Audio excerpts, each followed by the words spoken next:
Hello বন্ধুরা, আমি টকঝাল মিষ্টি থেকে আবার একটা তোমাদের কাছে দেখো নতুন ভিডিও নিয়ে চলে এসেছি। আমরা কলকাতা বুক ফেয়ারে চলে গেছিলাম 2025। এখানে প্রচণ্ড ভিড় ছিল। আমি ভিডিও করছি, দেখতে তোমরা পাচ্ছ নিশ্চয়ই।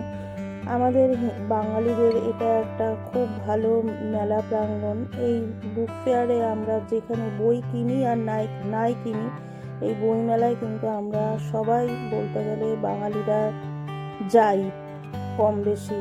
দেখতেই পাচ্ছ, আমরা সেকেন্ড দিন চলে গেছিলাম, তাতেই প্রচণ্ড ভিড়। এক একটা স্টলেতে এতটাই ভিড় যে ঢোকা যাচ্ছিল না। আমার মেয়ে, হাজবেন্ড নানান রকম স্টলে ঢুকে গেছে। আমি ভিডিও করছি, তোমাদের সাথে শেয়ার করছি আমি ভিডিও করে। আমরা 3 নম্বর স্টল দিয়ে ঢুকেছিলাম। 1, 2, 3, 4, 5 নাম্বার গেট, 3 নাম্বার গেট দিয়ে ঢুকেছিলাম। স্টল বলে দিয়েছি। এই গেট দিয়ে ঢুকে এখানে স্টলগুলো ঘুরে ঘুরে দেখছিলাম। প্রত্যেকটা স্টলেই কিন্তু কম বেশি ভালোই ভিড় ছিল। আর তারপরে আমরা বাড়িতে আসার পরে আমার হাজব্যান্ড আমাকে একটা গিফট দিয়েছিল। আমার বার্থডে ছিল সেদিন, তার 3 দিন আগে।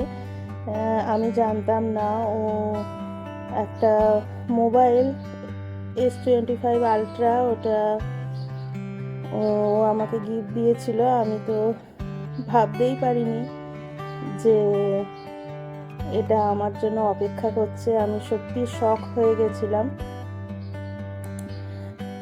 গিফটটা এসে আমি খুলছিলাম আর হাসছিলাম, তাই আমার মেয়ে একটু ভিডিও করেছে, ওটাও তোমাদের সাথে শেয়ার করছি আমি।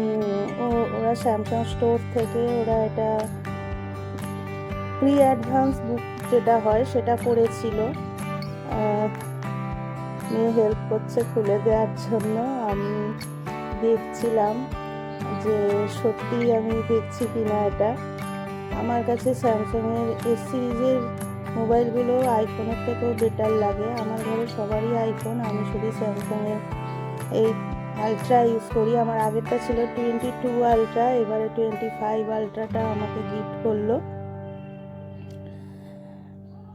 ফার্স্ট খুলছি, দেখো তোমাদের সাথে শেয়ার করছি। আমি বলেছি আমার জীবনের ছোট ছোট মুহূর্তগুলো আমি তোমাদের সাথে শেয়ার করি, সেই জন্য আমি তোমাদের সাথে এটাও শেয়ার করছি। আজকের মতো আমি এখানেই শেষ করব, আবার পরের ভিডিওতে দেখা হবে। টাটা।